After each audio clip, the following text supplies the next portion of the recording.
क्या क्या देखिए। ओम शांति। आज की अव्यक्त मुरली है बाप की आज्ञा और प्रतिज्ञा 30-5-71।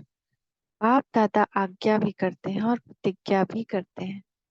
तो भगवान की आज्ञा है ना, भगवान की आज्ञा क्या क्या कहा जाता है उसको, सिरोधार्य है सबसे पहले। लेकिन आज माया ने हमको, दुनिया की आज्ञा को तो हम तुरंत मान लेते हैं, लेकिन बाप की आज्ञा ही मानने में बड़ी देर करते हैं। समझ में नहीं आता कि करे कैसे, ना रस में डूबे हैं।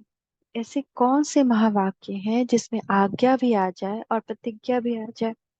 ऐसे महावाक्य याद आते हैं जिनमें आज्ञा और प्रतिज्ञा दोनों आ जाए, कि जिसमें बाप की आज्ञा हो और प्रतिज्ञा भी हो। ऐसे बहुत महावाक्य हैं, लंबी लिस्ट। लेकिन टेम्पटेशन के महावाक्य है, क्या क्या बाबा कहे हैं? एक कदम आप उठाओ तो 1000 कदम बाप दादा आएंगे, ना कि 10 कदम। इन महावाक्यों में आज्ञा भी है कि आपको कदम उठाओ, और प्रतिज्ञा भी है कि बाप दादा मदद के लिए बंधा हुआ है, 1000 कदम वो बढ़ाएगा। तो इन महावाक्यों में आज्ञा भी है और एक कदम आगे बढ़ाओ, और प्रतिज्ञा भी है कि 1000 कदम बाप दादा भी आगे बढ़ेंगे।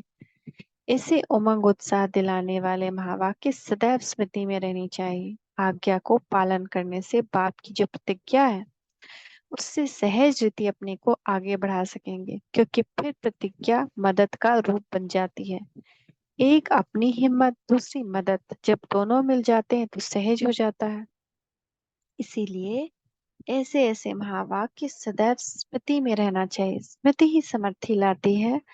जैसे राजपूत होते हैं, वह जब युद्ध के मैदान में आते हैं तो भले कैसे भी कमजोर हो, उनको अपने कुल की स्मृति दिलाते हैं। राजपूत ऐसे ऐसे होते हैं, ऐसे ऐसे होकर गए, ऐसे ऐसे करके गए, ऐसे कुल के तुम हो। ये स्मृति दिलाने से उन्हों में समर्थी आती है। सिर्फ कुल की महिमा सुनते सुनते स्वयं भी ऐसे महान बन जाते हैं। इस रीति आप सूर्यवंशी हो। वो सूर्यवंशी राज्य करने वाले क्या थे, कैसा राज्य किया और किस शक्ति के आधार पर ऐसा राज्य किया, वह स्मृति, और साथ साथ अब संगम युग के ईश्वरी कुल की स्मृति। अगर ये दोनों ही स्मृति बुद्धि में आ जाती है तो फिर समर्थी आ जाती है, जिस समर्थी से माया का सामना करना सरल हो जाता है। सिर्फ समर्थी के आधार से तो हर कार्य में सफलता प्राप्त करने के लिए क्या साधन हुआ? स्मृति से अपने में पहले समर्थी लाओ। मैं कौन, फिर कार्य करो। मैं कौन, क्या ये कार्य मुझे शोभा देता है? क्या एक ईश्वरीय कुल की संतान, ईश्वरीय कुल की आत्मा को या सूर्यवंशी आत्मा को क्या ये कार्य शोभा देता है? तो भले कैसा भी कमजोर होगा, लेकिन स्मृति के आधार पर धार से उस समय के लिए समर्थी आ जाएगी। भले अपने में वह अपने को उस कार्य के योग्य न समझते होंगे, लेकिन स्मृति से वह अपने को योग्य देखकर आगे के लिए उमंग उत्साह में आएंगे। तो सर्व कार्य करने के पहले यह स्मृति रखो। लेकिन हम क्या स्मृति रखते हैं? वो कोई हमसे बहस कर रहा है, हम भूल जाते हैं कि अब हम शूद्र कुल के नहीं हैं, अब हम सतयुगी हैं, अब हम सूर्यवंशी हैं, अब हम ईश्वरीय कुल के हैं। लेकिन क्या बन जाते हैं? उसने ऐसा कहा तो मैं कैसे चुप रहूं? मैं भी शूद्र बन जाऊं? तो मैं भी शूद्र बन जाती हूँ। कैसे कैसे नहीं मैं शूद्र बनूं? अरे सामने वाला मेरा सगा संबंधी है, वो शूद्र है तो मैं भी शूद्र हूँ। तो हम क्या करते हैं? स्मृति भूल जाते हैं, स्मृति ही नहीं रहती कि अब हम शूद्र कुल से बाबा ने हमें निकाल दिया है, अब हम ब्राह्मण कुल में हैं, अब हम सूर्यवंशी कुल में आने वाले हैं, अब हम ईश्वरीय कुल में हैं। तो ईश्वरीय कुल और भविष्य की दोनों की स्मृति आने से कभी भी निर्बलता नहीं आ सकेगी। निर्बलता नहीं तो असफलता नहीं। सफलता का कारण है निर्बलता। जब स्मृति में समर्थी को लाएंगे तो निर्बलता अर्थात कमजोरी समाप्त, असफलता हो नहीं सकती। तो सदा सफलता मूर्त बनने के लिए अपनी स्मृति को शक्तिशाली बनाओ। बार बार हर ट्रैफिक कंट्रोल में याद कर सकते हैं।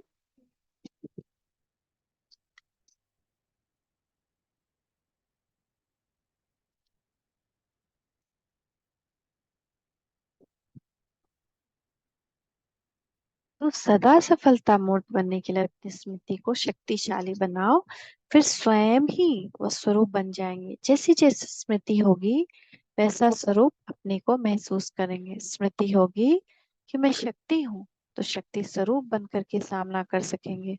अगर स्मृति में ही रखते हैं कि मैं तो पुरुषार्थी हूँ, कोशिश कर सकती हूँ, तो स्वरूप भी कमजोर बन जाता है। तो क्या स्मृति रहे, मैं शिव शक्ति हूँ।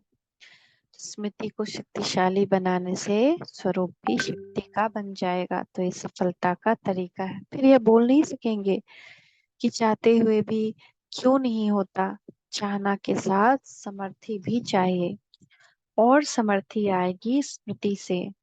अगर स्मृति कमजोर है तो फिर जो संकल्प करते हो वह सिद्ध नहीं हो पाता, जो कर्म करते हो वह भी सफल नहीं हो पाते। तो स्मृति रखना मुश्किल है व सहज है।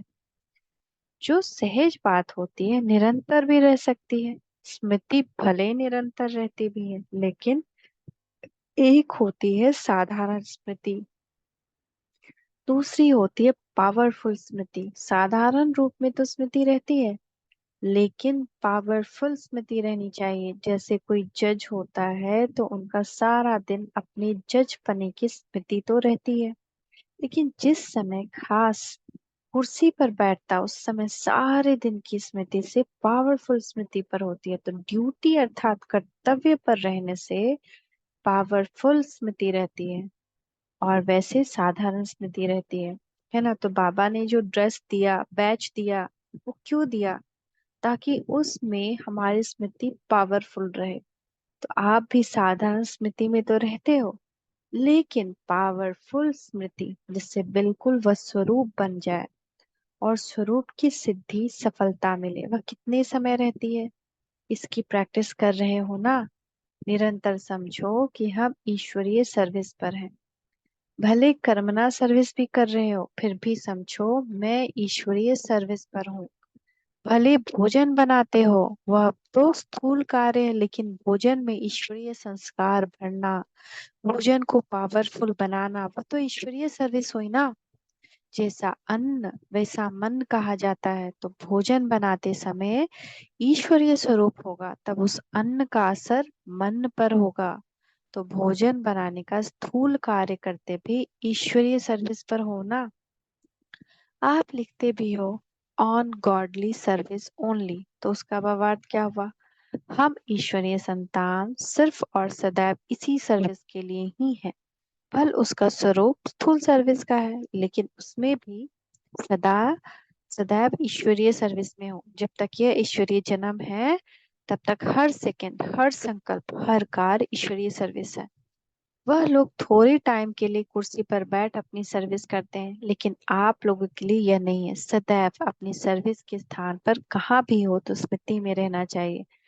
फिर कमजोरी आ नहीं सकती। जब अपनी सर्विस की सीट को छोड़ देते हो तो सीट को छोड़ने से स्थिति भी सेट नहीं हो पाती। सीट नहीं छोड़नी चाहिए। कुर्सी पर बैठने से नशा होता है ना। तो सदैव, अगर सदैव अपनी मर्तबे की कुर्सी पर बैठो तो नशा होगा। ईश्वरीय मर्तबे की कुर्सी पर, शिव शक्ति की कुर्सी पर। कुर्सी व मर्तबे को छोड़ते क्यों हो? थक जाते हो। जैसे आप लोगों ने राजा का चित्र दिखाया, पहले दो ताज वाले थे, फिर रावण पीछे से उसका ताज उतार रहा है। ऐसा अब भी होता है क्या? माया पीछे से ही मर्तबे को उतार देती है क्या? अब तो माया विदाई लेने के लिए, सत्कार करने के लिए आएगी। उस रूप से अभी नहीं आनी चाहिए, अब तो विदा लेगी। जैसे आप लोग ड्रामा दिखाते हो कलयुग विदाई लेकर जा रहा है, तो वह प्रैक्टिकल में आप सभी के पास माया विदाई लेने आती है ना, कि वार करने। अब माया के वार से तो सभी निकल चुके हैं ना। अगर अभी भी माया का वार रहेगा तो अपने अतीन्द्रिय सुख का अनुभव कब करेंगे? वह तो अभी करना है ना। राज्य भाग्य तो भविष्य में अनुभव करेंगे, लेकिन अतीन्द्रिय सुख का अनुभव तो अभी करना है ना। माया के वार होने से यह अनुभव नहीं कर पाते। बाप के बच्चे बनकर वर्तमान अतीन्द्रिय सुख का पूरा अनुभव प्राप्त न किया तो क्या किया? बच्चा अर्थात वर्षे का अधिकारी। सदैव ये सोचो कि संगम युग का श्रेष्ठ वर्षा तीन्द्रिय सुख सदाकाल प्राप्त रहा। अगर प्राप्त अल्पकाल के लिए प्राप्त किया तो बाकी फर्क क्या रहा? सदा काल की प्राप्ति के लिए ही तो बाप के बच्चे बने। फिर अल्पकाल का अनुभव क्यों? अटूट अटल अनुभव होना चाहिए, तभी अटल अखंड स्वराज्य प्राप्त करेंगे। तो टूट रहता है, वह बीच बीच में टूटता है। टूटी हुई चीज फिर जुड़ी हुई हो और कोई बिल्कुल अटूट चीज है, तो दोनों में से क्या अच्छा लगेगा? अटूट चीज अच्छी लगेगी ना। तो ये अतीन्द्रिय सुख भी अटूट होना चाहिए। अब समझो कि बाप के वर्षे के अधिकारी बनेंगे। अगर अटूट अटल नहीं तो क्या समझना चाहिए? वर्षे के अधिकारी नहीं बने, लेकिन थोड़ा थोड़ा दान पुण्य की रीति से प्राप्त कर लिया है, जो कभी कभी प्राप्त हो जाता है। वर्षा सदैव अपनी प्राप्ति होती है, दान पुण्य तो कभी कभी की प्राप्ति होती है। वारिस हो तो वारिस की निशानी है अतीन्द्रिय सुख के वर्षे के अधिकारी। वारिस को बाप सभी कुछ विल करता है। जो वारिस नहीं होंगे उनको थोड़ा बहुत देकर खुश करेंगे, बाप तो पूरा विल कर रहे हैं। जिनका बाप के विल पर पूरा अधिकार होगा उन्हों की निशानी क्या दिखाई देगी? वह विल पावर वाले होंगे। उनका एक एक संकल्प विल पावर वाला होगा। अगर विल पावर है तो सफलता कभी नहीं होगी। पूरे विल के अधिकारी नहीं बने हैं तब विल पावर नहीं आती है। बाप की प्रॉपर्टी व प्रॉस्पेरिटी को अपनी प्रॉपर्टी बनाना, इसमें बहुत विशाल बुद्धि चाहिए। बाप की प्रॉपर्टी को अपनी प्रॉपर्टी कैसे बनाएंगे? जितना अपना बनाते जाएंगे उतना ही नशा और खुशी होगी। तो बाप की प्रॉपर्टी को अपनी प्रॉपर्टी बनाने का साधन कौन सा है? वह बाप की प्रॉपर्टी बाप की रहने दो, यानी परम पिता की। कोई कोई ने अपना विचार बताया, जिनकी दिल सच्ची थी उन पर साहेब राजी हुआ, तब तो प्रॉपर्टी दी। प्रॉपर्टी तो दे दी, अब उनको सिर्फ अपना बनाने की बात है। सर्विस व दान भी तब करेंगे जब प्रॉपर्टी को अपना बनाया होगा। जितना प्रॉपर्टी होगा उतना नशे से दान कर सकेंगे, वह दूसरे की सर्विस कर सकेंगे। लेकिन बात है पहले अपना कैसे बनाएंगे। पहले अपना बन गया फिर दूसरे को देने से बढ़ता जाता है, यह हुई पीछे की बात। लेकिन पहले अपना कैसे बनाएंगे? जितना जितना जो खजाना मिलता है उसके ऊपर मनन करने से अंदर समाता है। जो मनन करने वाले होंगे उन्हों को बोलने में भी विल पावर होगी। किसके बोलने में शक्ति का अनुभव होता है? क्यों? सुनते तो सभी इकट्ठे हैं, प्रॉपर्टी तो सभी को एक जैसी ही एक ही समय इकट्ठी मिलती है, तो मनन करके उस दी हुई प्रॉपर्टी को अपना बनाते हैं। जैसे बाबा ने ज्ञान रत्न की प्रॉपर्टी दी तो इसका मनन करना, चिंतन करना, तो उससे क्या होता है? कहावत है ना, अपनी घोट तो नशा चढ़े। जब खुद से पढ़ेंगे, जब खुद से उसको रिपीट करेंगे, उस पे सोचेंगे, नशा चढ़ेगा। अभी सिर्फ रिपीट करने का अभ्यास है, मनन करने का अभ्यास कम है। जितना जितना मनन करेंगे अर्थात प्रॉपर्टी को अपना बनाएंगे तो नशा होगा। उस नशे से किसको भी सुनाएंगे तो उनको भी नशा रहेगा, नहीं तो नशा नहीं चढ़ता। सिर्फ भक्त बन महिमा कर लेते हैं, नशा नहीं चढ़ता। तो मनन करने के अभ्यास अपने में डालते जाओ, फिर सदैव ऐसे नजर आएंगे जैसे अपनी मस्ती में मस्त रहने वाले हैं। फिर इस दुनिया की कोई भी चीज उलझन आपको आकर्षण नहीं करेगी, क्योंकि आप अपने मनन की मस्ती में मस्त हो। जिस दिन मनन में मस्त होंगे उस दिन माया भी सामना नहीं करेगी, क्योंकि आप बिजी हो ना।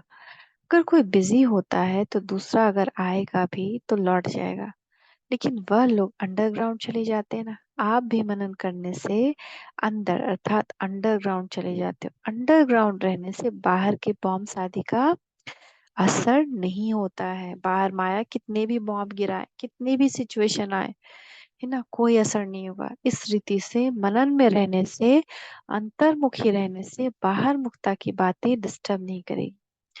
देह अभिमान से गैर हाजिर रहेंगे। जैसे कोई अपनी सीट से गैर हाजिर होगा तो लोग लौट जाएंगे ना।